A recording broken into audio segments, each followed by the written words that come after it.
Mais donc, docteur Mukwege, la situation dans votre pays, en particulier au Kivu, donc 500 000 femmes violées en 20 ans dans votre pays, dont 50 000 dans le Kivu. Quelle explication donner à ce génocide du sexe?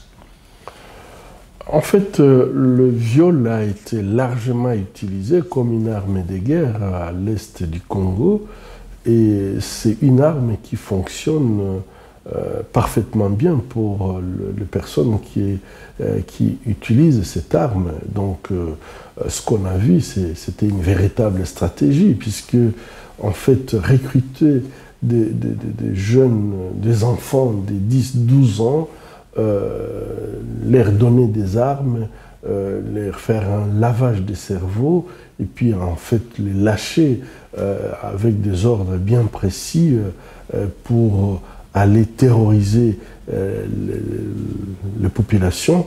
On constate très bien que lorsque les viols se font en public, sont des viols collectifs qui se font suivre par des mutilations, et qui tout ça publiquement, en fait, la population est humiliée, la population est dans une situation de traumatisme très profond.